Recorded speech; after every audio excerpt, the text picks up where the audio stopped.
Poule. Dialogue pour le temps présent et pour les temps futurs. Une émission de Marc Wielinski, tous les dimanches de 13h à 14h sur RCJ. Où va notre monde? Comment mieux le comprendre? Que puis-je faire pour l'améliorer? Que m'est-il permis d'espérer? Une émission proposée avec la Fondation du judaïsme français. 01 53 59 47 47. Aujourd'hui, le procès de Jésus avec Jacques Chekroun.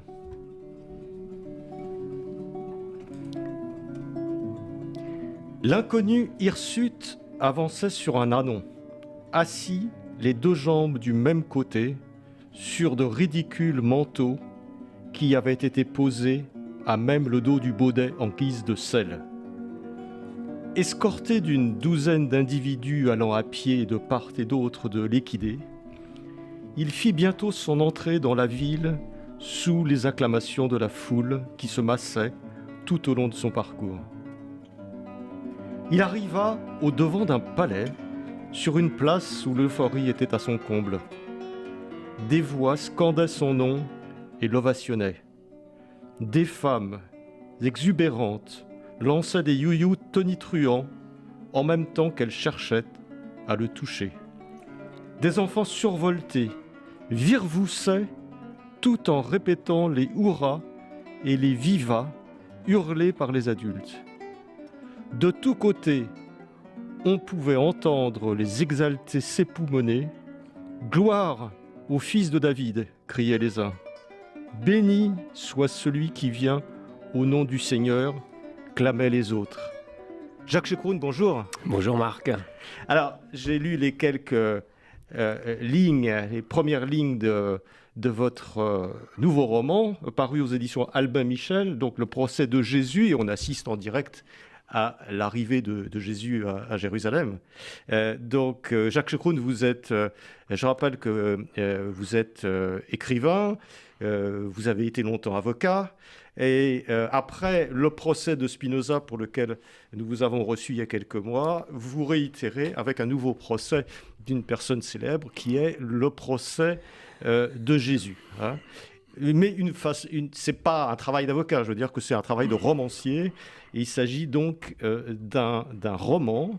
Alors, qu'est-ce qui vous est venu? Pourquoi est-ce que vous allez faire d'abord tous les grands procès comme ça? Enfin, on reposera la question plus tard. Mais pourquoi ce procès de Jésus? Quelle a été l'idée qui vous a conduit à écrire ce livre? J'avais 3 motivations.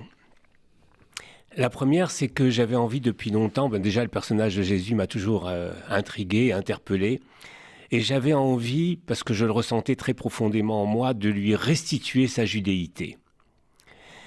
Ça, c'est la première motivation que j'ai eue. La seconde, c'est que j'avais aussi très envie de rétablir la vérité à propos du rôle des Juifs dans la condamnation de Jésus. Et enfin, troisième motivation, je voulais faire ressortir que tout ce qu'il voulait finalement, et c'était pas du tout créer une nouvelle religion, mais tout ce que voulait Jésus, c'était un retour aux sources, un retour à l'essentiel. Voilà ce qui m'a mis en élan, mis de l'élan pour écrire cet ouvrage. Alors là, on sent bien effectivement cette motivation, notamment le désir de revenir sur cette idée que sont-ce les Romains, vieille querelle depuis toujours, depuis 2000 ans, sont-ce les Romains, sont-ce les Juifs qui ont mis à mort Jésus? On va revenir sur ces questions. Mais Jacques Chekroun, effectivement, on sent que vous avez envie de déculpabiliser d'une certaine façon le peuple juif. Et bon, on va pas spoiler le livre. On dit plus spoiler d'ailleurs. Maintenant, on dit divulgacher. Voilà. On va pas divulgacher le livre et la fin du livre, mais effectivement, cette intrigue tourne autour du fait que incomber aux Juifs la crucifixion de Jésus était finalement une sorte de complot des Romains. On peut dire un peu des choses comme ça?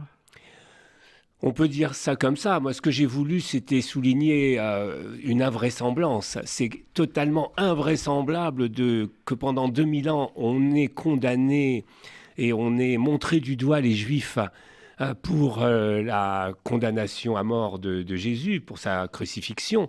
C'est invraisemblable parce que il était juif, ça ne fait aucun doute, que ses parents l'étaient, que tous les apôtres étaient juifs, les 12, et beaucoup plus que ça, puisqu'il y en avait plus que 12, 12 est un chiffre symbolique, mais ne serait-ce que les 12, tous étaient juifs. Et dire ce sont les juifs, ça veut dire quelque part aussi condamner à la fois la famille de Jésus, enfin montrer du doigt la famille de Jésus, montrer du doigt les apôtres comme auteurs de cette condamnation, comme responsables, coupables de cette condamnation, ce qui est invraisemblable.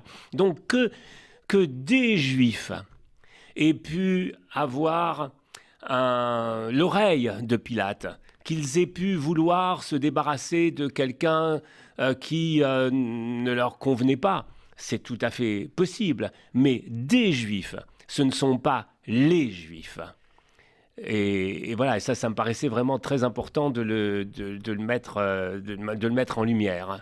Alors, ce roman, Jacques Chekroun, Le procès de Jésus, finalement, c'est d'abord, peut-être avant tout, le procès de Ponce Pilate, c'est-à-dire le gouverneur romain de la Judée et de l'époque, puisque c'est lui qui est finalement le personnage principal de ce roman. Oui, à travers, effectivement, moi j'ai imaginé que Pilate a été convoqué par l'empereur de Rome parce que à la suite donc de la crucifixion de Jésus, il y a des troubles, il y a les partisans, il y a ceux qui sont contre, donc les gens de la communauté juive se divisent entre ceux qui sont favorables à ce Fils de Dieu, à ce Messie, et puis de ceux qui sont contre, et donc ça fait des attentats, ça fait des troubles, et l'empereur n'est pas content de la tournure que prennent les événements.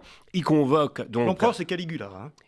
Alors c'est Tibère au début, c'est Tibère, l'empereur qui règne à l'époque sur Rome et donc sur l'Empire romain dont la Judée est une province, c'est Tibère. Donc j'ai imaginé, mais ça repose quand même sur un soupçon de vérité historique. On pense qu'en effet, Tibère a convoqué Pilate. On n'est pas sûr de ce qui s'est passé après. Donc le fait qu'on ait l'information qu'il ait été convoqué à Rome, ça m'a beaucoup servi. Qu'il y a eu un procès, ça c'est le romancier qui est allé jusqu'au bout de l'idée que Tibère avait convoqué Pilate. Donc Tibère convoque Pilate. Dans mon livre, c'est plus une convocation, c'est une arrestation donc des forces armées viennent arrêter Pilate pour le conduire à Rome. Quand il arrive à Rome, c'est plus Tibère, c'est Caligula à qui il doit rendre des comptes. Et c'est effectivement le procès de Jésus à travers le procès de Pilate. À travers le procès de Pilate, que vous appelez d'ailleurs Pontius Pilatus, parce que oui. vous donnez à chacun les noms historiques qu'ils avaient. Jésus, c'est Yeshua, etc. Alors, donc l'ensemble des noms, oui. Voilà, sont pas forcément les noms auxquels on est habitué. C'est ça, c'est pas les noms auxquels on est habitué, mais comme j'ai voulu restituer sa judéité à Jésus et aux autres qui sont de son entourage, j'ai commencé par leur donner leur vrai nom. Donc Jésus ne s'appelle Jésus que dans le titre. Dans tout l'ouvrage, il s'appelle Yeshua Bar Yosef. Et si je le faisais pour lui, je le faisais pour l'ensemble de ses apôtres. Hein, Jean ne s'appelle pas Jean, mais Yohanan. Simon ne s'appelle pas Simon, mais Shemron. Et si je le faisais pour les Juifs, je le faisais aussi pour les Romains. Ouais. Donc effectivement, Ponce Pilate devient Pontius Pilatus, puisque c'est comme ça. Et je m'amuse à dire que que par rapport à Jésus, s'il revenait, s'il passait par là et qu'on l'appelait « oh Jésus », il ne se retournerait pas. Il ne peut se retourner qu'à son nom, le nom qu'il a reçu à sa naissance et avec lequel il a été enterré, c'est Yeshua. Alors, Pontius Pilatus, donc Ponce Pilate arrive à Rome. On est à peu près 3 ans après la crucifixion. Et il le convoque. Et Pontius Pilatus se trouve devant le nouvel empereur Caligula, au tout début de son règne. Donc à l'époque où il était encore aimé par le peuple et auquel le peuple, pour lequel le peuple avait beaucoup d'espérance. Ça s'est bien gâté par la suite. Mais enfin, c'est le jeune Caligula auquel il a tout juste 25 ans. Auquel Pontius est confronté, même s'il est un peu, il est un peu bizarre, il est un peu nerveux quand même. Il est un peu nerveux, un peu autoritaire, un peu. Il n'est pas tout à fait normal, quoi. Absolument. On commence à sentir effectivement qu'il va mal tourner cet empereur. Alors, ce qui est formidable, Jacques, dans votre livre, c'est que vous dites très clairement les éléments qui sont historiques. Vous le dites à la fin, et puis vous dites ça, c'est historique, c'est avéré. Donc la convocation de Pilate chez Caligula est avérée.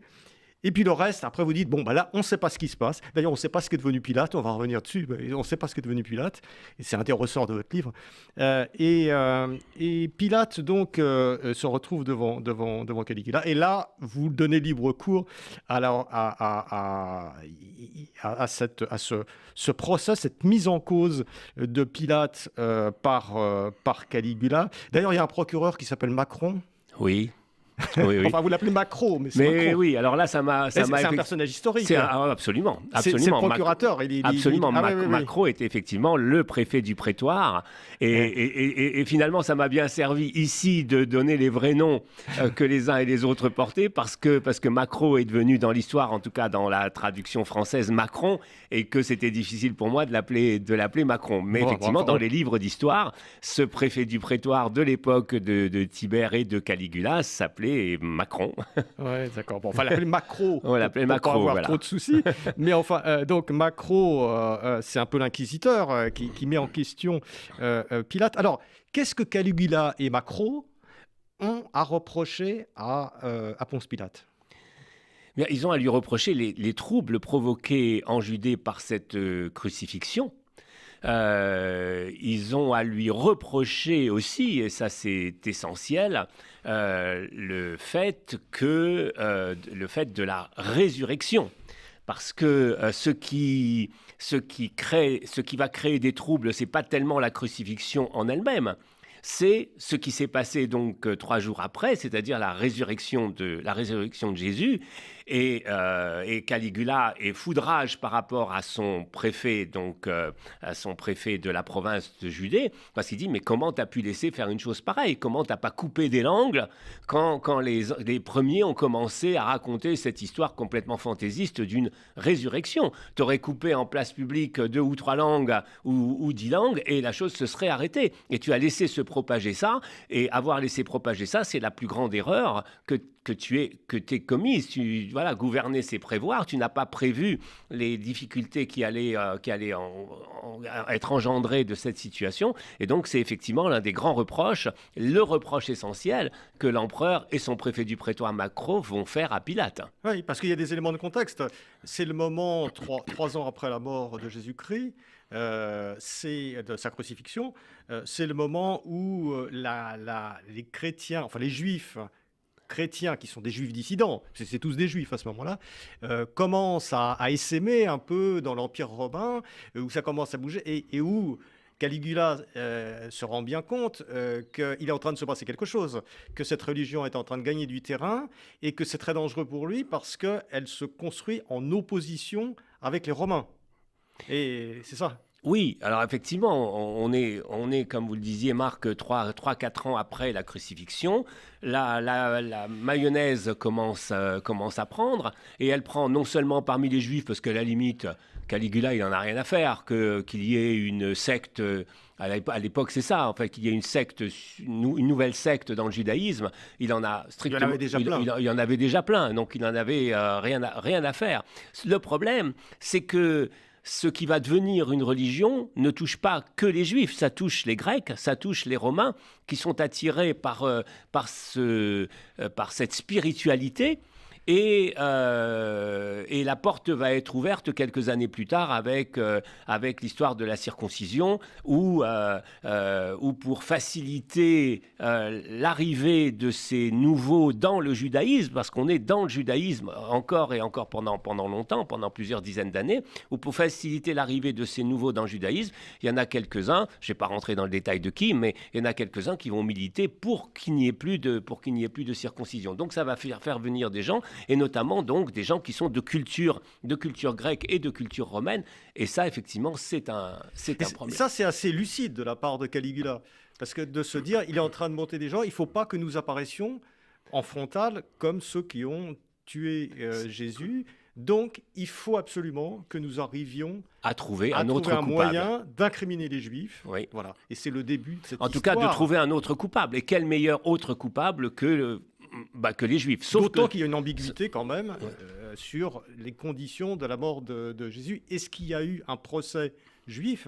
C'est-à-dire, est-ce que le Sanhédrin de l'époque, c'est-à-dire ce qui représentant la prêtrise juive, a ou non prononcé une peine quelconque contre Jésus, ou est-ce que ce sont les Romains qui l'ont fait? Alors moi, je me suis basé sur des recherches historiques, et ces recherches historiques permettent de démontrer qu'il ne peut pas y avoir eu de procès juif de Jésus. Les circonstances qui sont rapportées par les évangiles permettent de situer le procès de Jésus devant le Sanhédrin la nuit. Or, c'était juridiquement impossible. Par conséquent, il ne peut pas y avoir eu de procès devant le Sanhédrin, et un certain nombre d'autres circonstances démontrent effectivement l'impossibilité de ce procès, déjà parce que de toute façon, et juridiquement encore, le Sanhédrin ne pouvait pas prononcer de condamnation à mort.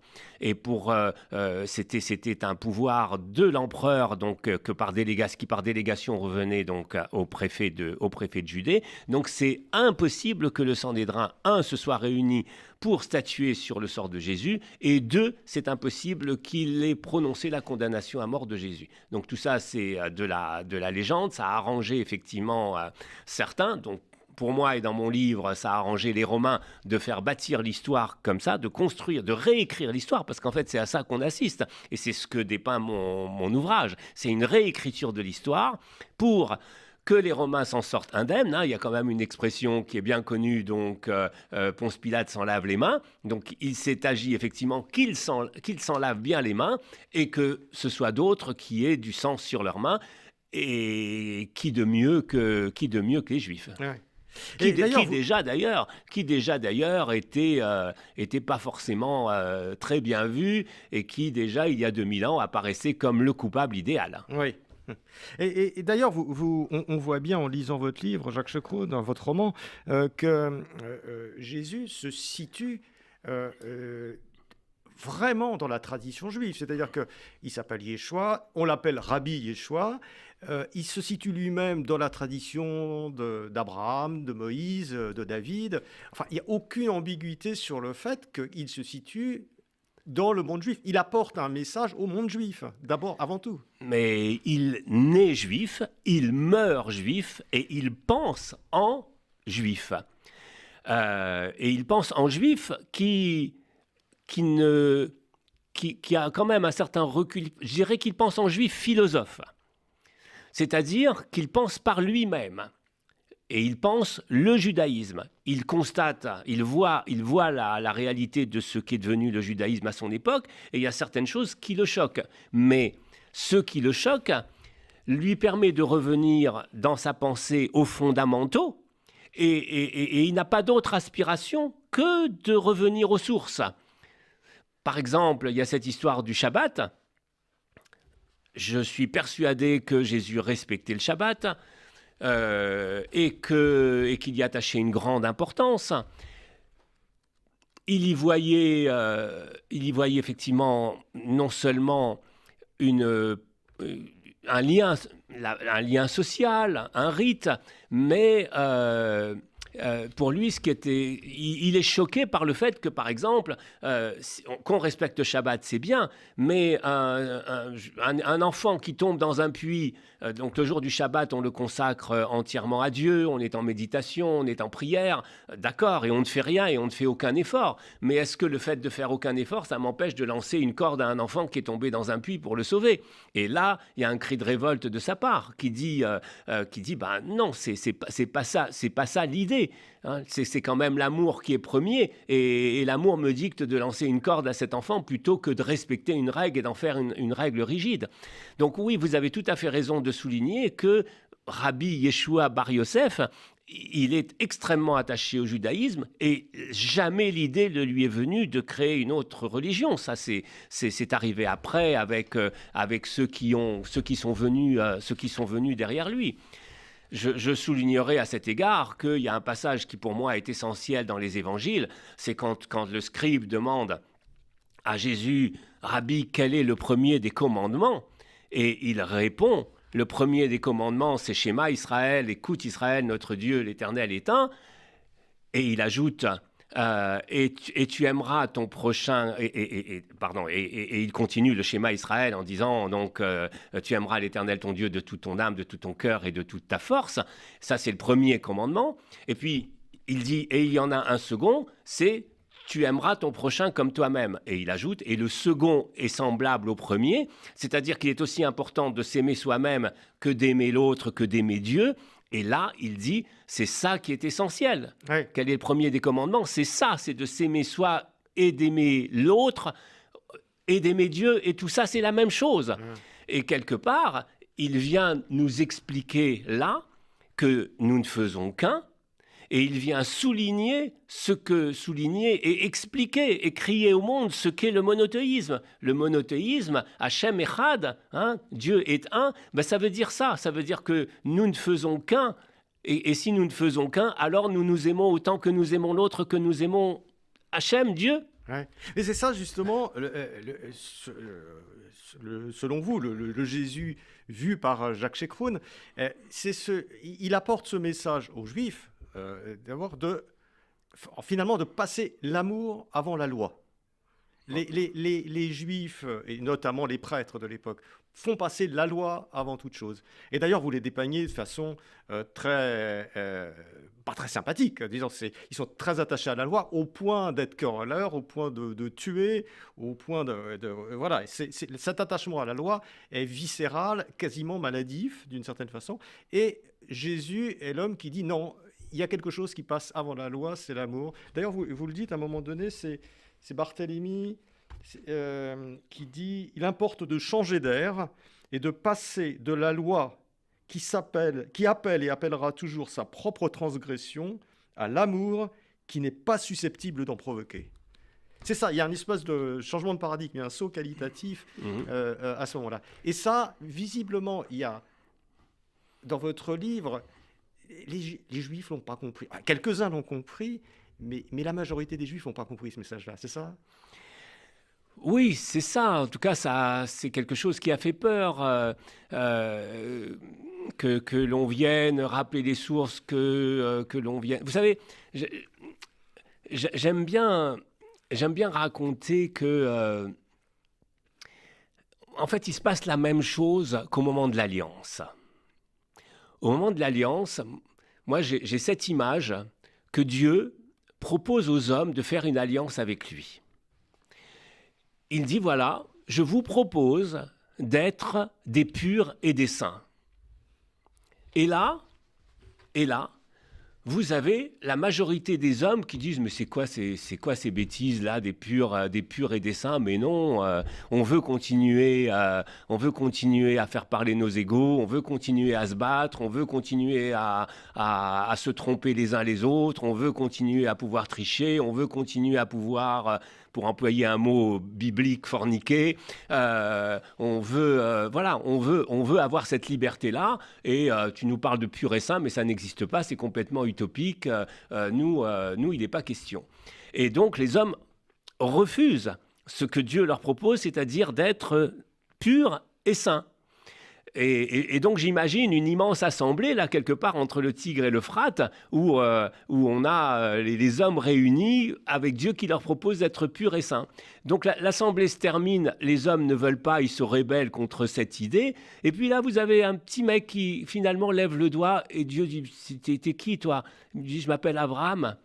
Et je suis pas vraiment un peuple, mais j'ai quand même des enfants et des petits-enfants et des descendants, et moi je veux bien être pur et saint. Donc en fait, quand Dieu propose ça, il y a un groupe, donc il va devenir un peuple, qui accepte ce défi immense, ce challenge considérable d'être un peuple pur et saint. Mais il va se passer la même chose avec Yeshua, donc quelques millénaires plus tard.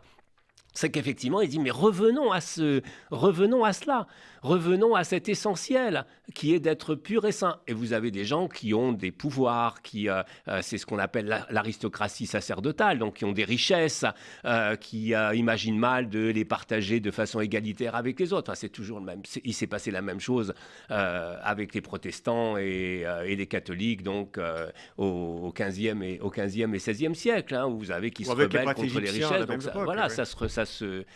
Voilà. Alors, effectivement, que certains juifs, effectivement, aient été timorés, et puis que d'autres, ensuite, n'aient pas bien vu, effectivement, que l'on veuille remettre en question un certain nombre de pratiques, au premier rang desquelles la circoncision, qui est quand même le signe de l'alliance, ça a fait que certains, voire beaucoup, n'ont pas suivi, et qu'il y a eu cette scission qui aurait pu ne pas intervenir. Cette scission entre le judaïsme et ce qui est devenu ensuite le christianisme, il s'en est fallu de peu pour qu'elle n'ait pas lieu. Mais vous décrivez quand même en Judée à cette époque-là, donc dans les toutes premières années les premiers siècles, de l'ère chrétienne, un univers vraiment chaotique, parce qu'il y a des conflits énormes, violents, sanglants même, dans le monde juif. Tout ça sous l'œil des Romains qui sont là en embuscade et qui finalement finiront par remporter la mise. Alors oui, les Romains sont l'occupant. Il faut vraiment imaginer que, un peu comme en 40 en France, il y a un occupant et que parmi ce qui sont à l'époque les Judéens, il y a effectivement des conflits. Donc les Romains essaient d'arbitrer.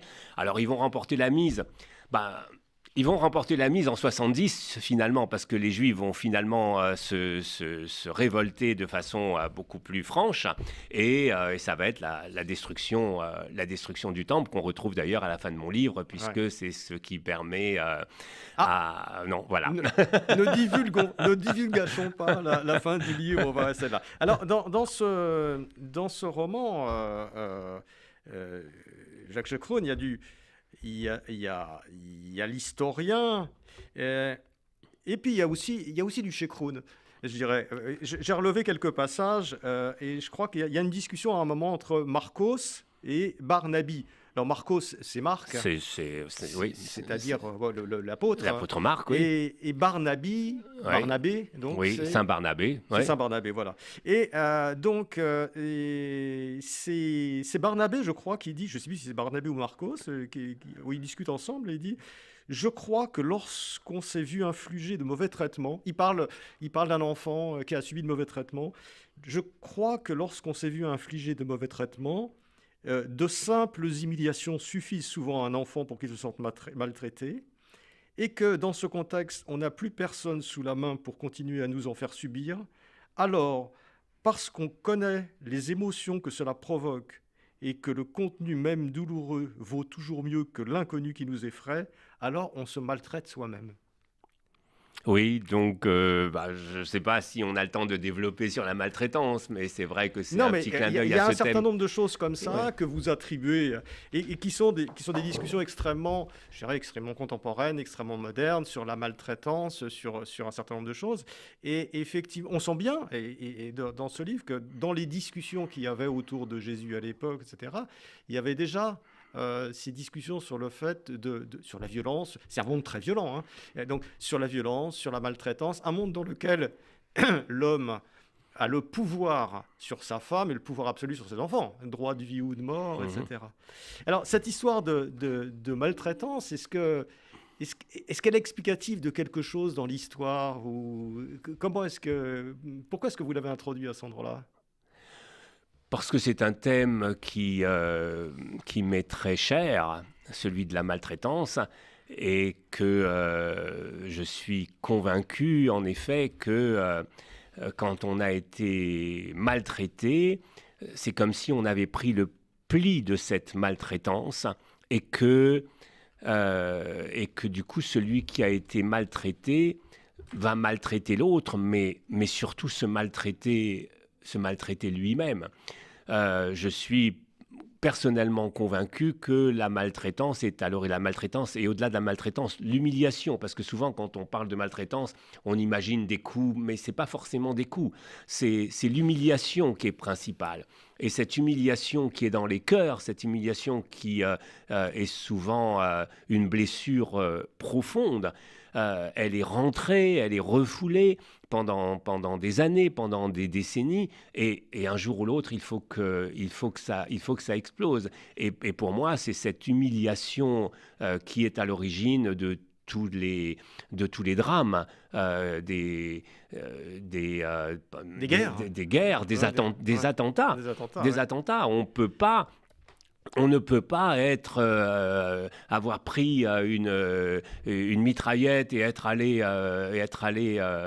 la décharger sur le public du Bataclan sans avoir, dans son enfance, vécu une humiliation profonde au point de décider intérieurement, inconsciemment et profondément de la faire subir un jour à d'autres, de maltraiter d'autres un jour pour s'en libérer, Donc là, voilà, pour moi, l'humiliation permet de comprendre beaucoup de choses et de la violence dans ce monde. Et vous en faites quelque chose d'assez central dans le message de Yeshua, de Rabbi Yeshua, parce qu'effectivement, vous portez une lumière assez moderne sur ces expressions. Lorsqu'on t'a frappé sur une joue, la joue gauche, et vous leur donnez une valeur un petit peu, je dirais, psychanalytique, non pas morale, mais psychanalytique, en disant, mais oui, mais se libérer de la violence, ce qu'on m'a fait, on me l'a fait, je m'en libère en m'ouvrant. Voilà. Oui, c'est vrai qu'on s'est beaucoup moqué de cette... Je ne sais pas si Jésus a vraiment dit ça, enfin, ouais. si Yeshua a vraiment dit ça, mais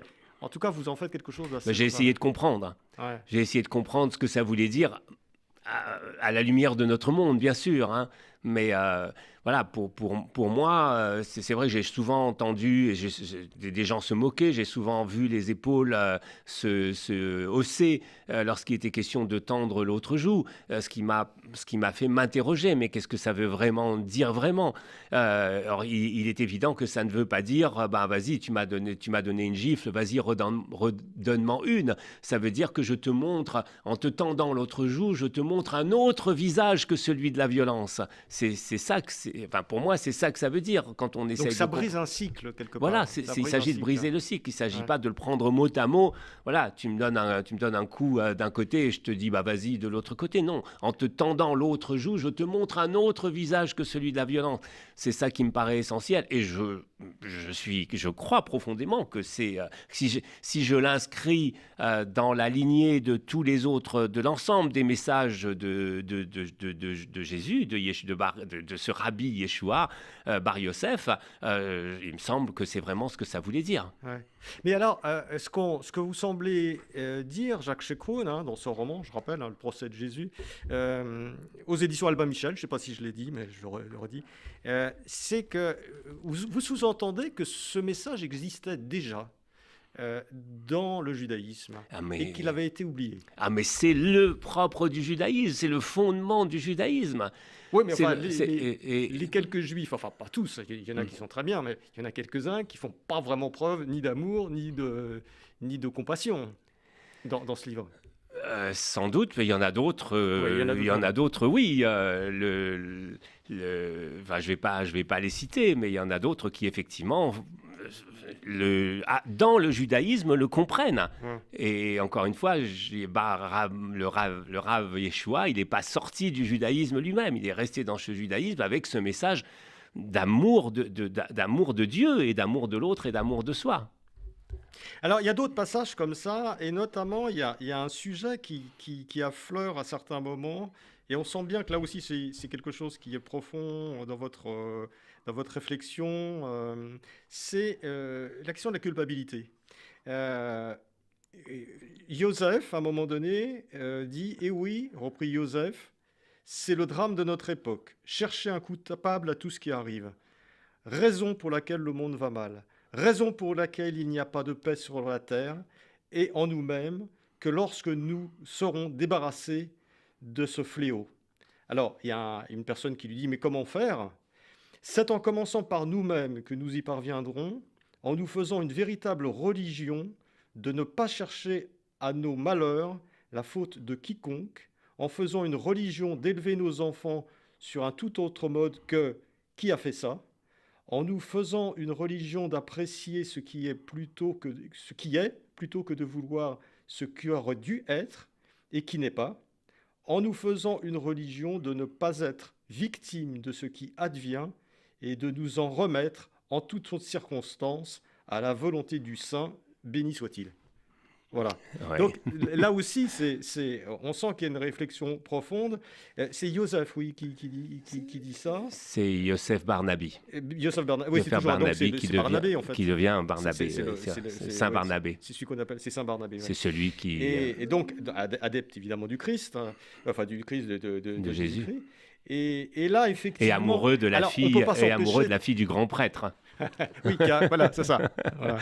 Et on ne peut pas s'empêcher quand même de se dire, voilà, ce sentiment de vouloir charger les autres de ses propres malheurs, de sa propre culpabilité, c'est un des ressorts du malheur du monde.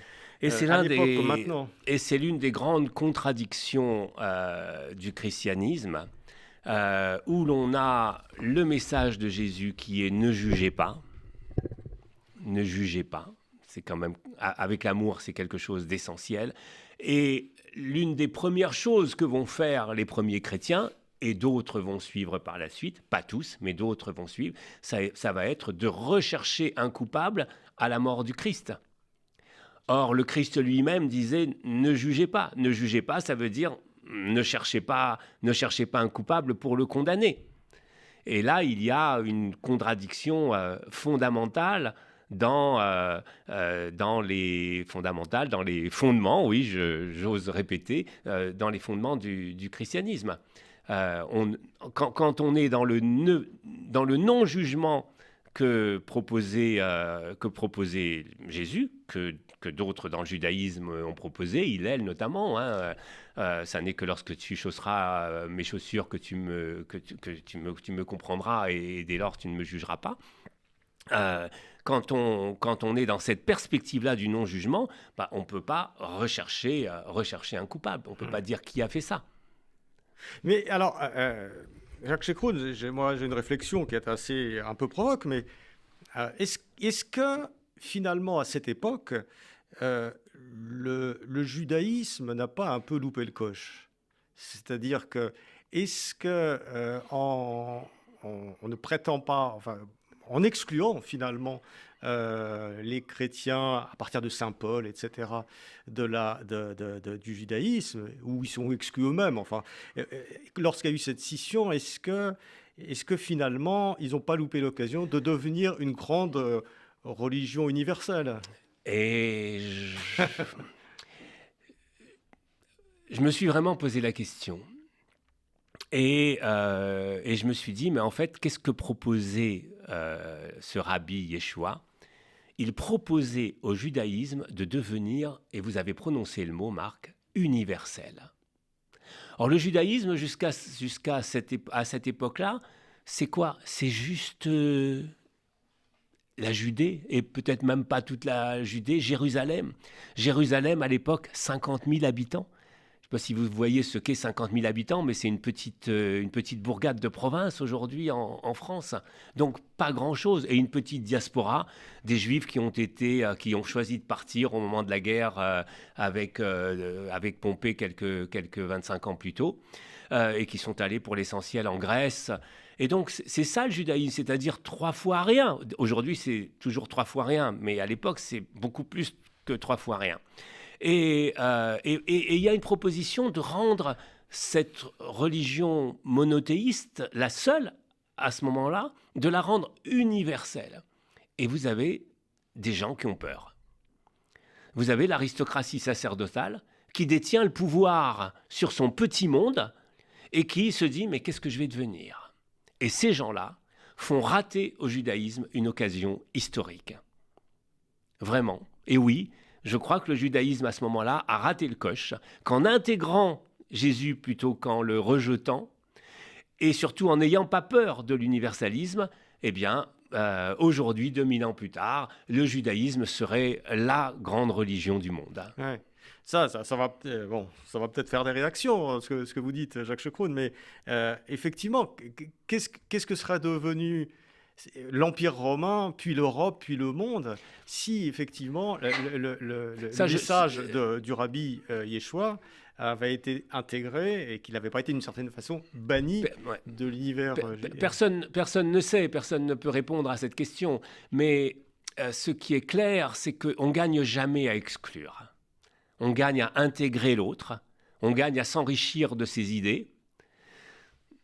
Imaginez le Sanhédrin qui convoque Rabbi Yeshua et qui lui dit « Bon alors, c'est quoi qui ne va pas ? C'est quoi qui ne va pas ? Qu'il y ait des marchands dans le temple ? Essayons de trouver une solution à ça. Qu'il y ait des marchands devant le temple, tu ne conçois pas effectivement que l'on puisse venir faire des affaires devant le temple. Comme aujourd'hui, c'est quand même quelque chose qui perdure, hein, et on voit les gens parler affaires à la synagogue. Donc ça ne te convient pas. Qu'est-ce qu'on peut mettre en place ensemble par rapport à ça ? Que l'on puisse aménager, atténuer la rigueur du Shabbat, pourquoi pas, on peut réfléchir ensemble. Donc intégrer. Et quand on intègre l'autre, on évite les troubles, on évite les discordes, on évite les problèmes. Et surtout, on évite une scission. Spinoza, vous avez eu la gentillesse de m'inviter il y a une petite année pour mon livre « Le procès de Spinoza ». Spinoza est exclu par la communauté juive. Il devient, dans les années qui suivent, l'un des plus grands philosophes que l'humanité ait jamais connu. N'aurions-nous pas gagné à intégrer Spinoza et à lui dire « Bon, c'est quoi qui ne va pas ?» On peut peut-être réfléchir ensemble et s'enrichir ensemble s'enrichir de tes idées, de tes propositions. Plutôt que... On a le sentiment d'exclure. Vous savez, j'ose le dire à ce micro, mais le peuple juif se plaint d'exclusion, à juste titre. Et en même temps, ce n'est pas quelque chose qui nous est étranger. C'est quelque chose que nous pratiquons en tant que juifs. Nous excluons Spinoza, nous excluons Jésus, et d'une façon générale, nous excluons ceux qui sont opposés. Enfin, on peut avoir tendance, en tout cas, à exclure ceux qui nous sont opposés. Et il y a peut-être une autre dynamique qui est, à mon avis, plus proche des fondamentaux du judaïsme, qui est d'inclure l'autre plutôt que de l'exclure. Ouais. Mais est-ce qu'on ne pourrait pas vous rétorquer, vous objecter, Jacques Chekroun, que c'est compliqué de développer quelque chose de nouveau à l'intérieur de quelque chose d'ancien et que finalement, si Spinoza était resté dans le judaïsme, il ne serait peut-être pas devenu Spinoza, il aurait peut-être été étouffé, et que si Jésus était resté dans le judaïsme, le christianisme n'aurait peut-être pas été exclu. Voilà. On remarque, on peut faire des tas de... Vous savez, il n'y a rien à déplorer. Hein. Je pense que Spinoza, l'une des devises de Spinoza, c'était ne pas se lamenter, ne pas déplorer. Ce qui est et ne peut pas refaire l'histoire. Et ne peut pas ne pas être. Donc voilà, on peut toujours dire ça aurait été mieux si. La réalité, c'est que c'est comme ça et qu'aujourd'hui et que depuis 2000 ans, on fait avec un judaïsme d'un côté, un christianisme de l'autre. Heureusement, des rencontres entre les uns et les autres pour se rapprocher. Oui, l'histoire n'est pas finie. Voilà. De ce point de vue-là. Ouais. Jacques Chekroun, vous vous sentez chrétien ou juif ? question à ce micro. C'est pour ça. Je me sens profondément juif dans ma culture, dans mes racines. Je me sens très proche du message de Jésus en tant qu'il revient aux fondamentaux du judaïsme. Est-ce que, Jacques Chekroun, est-ce qu'on aura le droit dans les mois qui viennent à un nouveau procès, après le procès de Jésus, le procès de Spinoza? Est-ce qu'il y a d'autres qui sont en gestation? Je crois que pour l'instant je ne sais pas. Donc je suis dans une période, comme après chaque livre, il y a une période de jachère, et je suis dans cette période de jachère, donc je ne sais pas ce que l'avenir me réservera et vers où ma plume ira. Très bien. Merci en tout cas. Jacques Chekroun est venu à ce micro pour parler donc de ce livre, de ce roman que je vous invite tous à lire pour comprendre un petit peu et pour pénétrer dans cet univers du tout début de l'ère chrétienne et des premières années de notre civilisation, en fait, avec cette scission entre le judaïsme, le christianisme sous l'œil des Romains. Ça s'appelle Le procès de Jésus. C'est publié aux éditions Albin Michel. Merci Jacques. Merci Marc. C'était Pile Poule, une émission de Marc Wielinski que vous pouvez retrouver en podcast sur le site de Radio RCJ et sur les différentes plateformes, ainsi que sur YouTube. À dimanche prochain, 13h. Une émission proposée avec la Fondation du judaïsme français, 01 53 59 47 47.